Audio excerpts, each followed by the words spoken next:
Hello everyone, welcome back to Mr. Storytime. I hope you had a lovely weekend and enjoyed your VE Day celebrations. I am back with the next chapter of Thing from Dave Williams. We're on chapter 4 now. And we're moving on. It's called Bestest Best. After breakfast that morning, Mr. and Mrs. Meek gave their daughter a lift to school. And I mean a lift, literally. Every morning they were forced to lift her up and carry her there. Myrtle refused to walk, even if it was only a short distance away. There goes Mum and Dad carrying her. Myrtle being very lazy. It was a mighty effort carrying her, as she mostly ate chocolate. Myrtle was as heavy as an ox. And then there's a little star there, and it says a really heavy ox at that. One that might win a rosette for heaviness. "Put me down," Myrtle ordered as their poor parents made their final stagger to the school gates. Once they'd carefully lowered her to the ground, Father passed his daughter her industrial-sized lunchbox. It was so big and heavy it was on wheels. "Have a lovely day at school, my sweetest of hearts," he said. "Don't forget, by the time I get home from school, I want a thing." Remember, she wants her thing, doesn't she? But they don't know what it is. She bawled before waddling off into the playground, knocking several smaller children to the ground as she did so. "Oof, oof, oof." "My angel of heaven, we promise we'll do our absolute bestest best," called out Mother brightly. This stopped Myrtle in her tracks. Slowly she turned round and reached into her lunchbox. "Bestest best isn't good enough," she hollered. Myrtle pulled out one of the tall cartons of chocolate milk and lobbed it at her mother. Whiz splat! Ah! It hit poor Mrs. Meek right in the face, soaking her and her pink flowery dress. "Thanking you kindly," remarked the lady, not sure what else to say. Father passed his wife a handkerchief he always kept in his breast pocket. "There we are, Mother." Mrs. Meek dabbed at the chocolate milk. It was little use. The pink flowery dress was now a brown chocolatey mess. Here's the before and after images. That's before her beautiful pink flowery dress, and then after her chocolate-ridden dress dripping with chocolate. Can't even see her face. "Bestest better than best," appealed Father. Once again Myrtle reached into her lunchbox. "Oh dear," muttered Father, closing his eyes as he was sure something was about to be lobbed in his direction. He was right. Zoom! What was it? Splurge! A bucket of chocolate mousse hit him bang on top of his head. "Thank you muchly," he said, like his wife, not knowing what else to say. Without a word, Mother passed the handkerchief back to her husband, and he attempted to demousse himself. "Don't you worry your little pretty head," called out Father, lying. There was nothing pretty or little about Myrtle's head. "We will have that thing for you as soon as you are home from school." "You better," replied Myrtle, "or else." Neither Mr. Meek or Mrs. Meek knew what else was, but whatever it was, it sounded nasty. The school bell rang.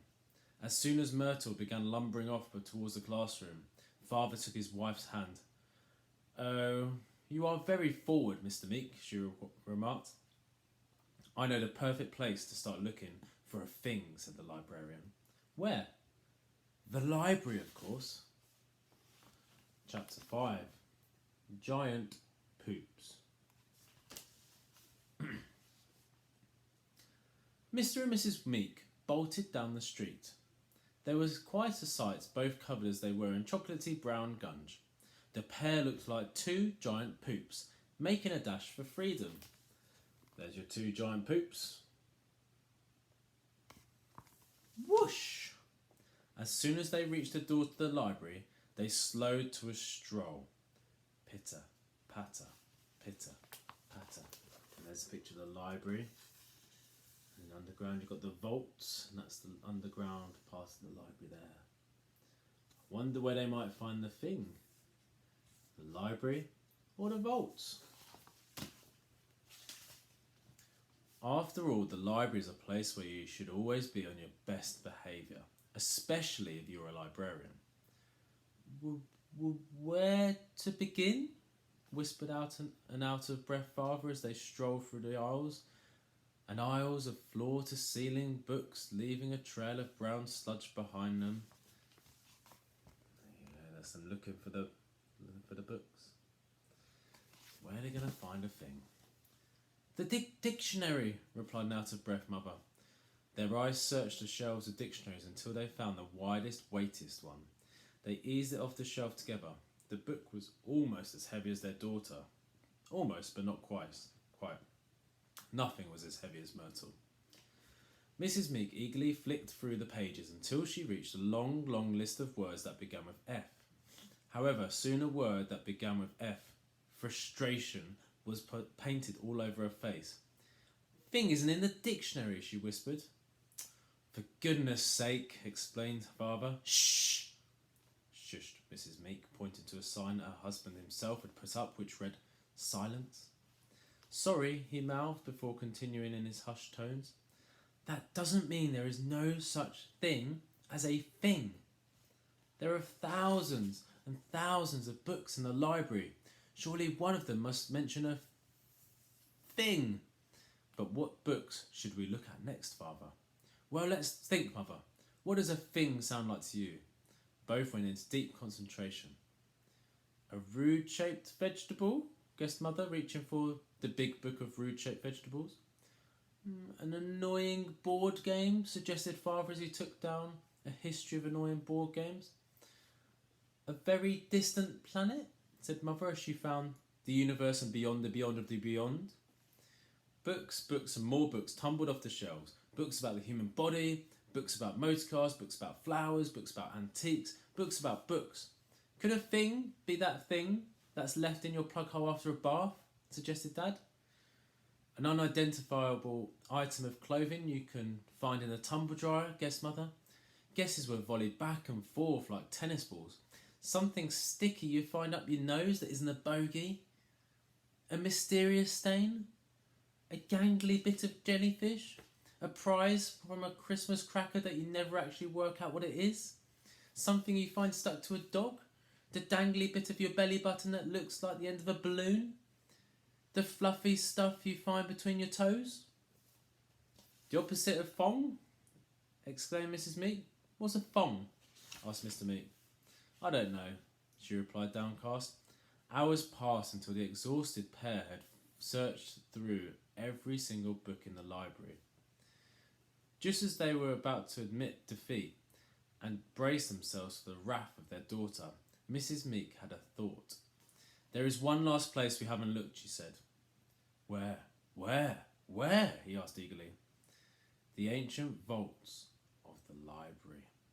That's where all the old books are kept. We might find a clue down there. Mr. Meek gulped. But Mrs. Meek, we librarians are strictly forbidden to go down to the vault. Everybody is forbidden. Nobody has been down for hundreds of years. On top of it says, do not enter. Okay, we'll stop there. We'll find out what happens when they go into the vault next time. Again, thank you for listening. Hope you're all keeping safe. And I'll be back on Tuesday with the next chapter. Thank you very much.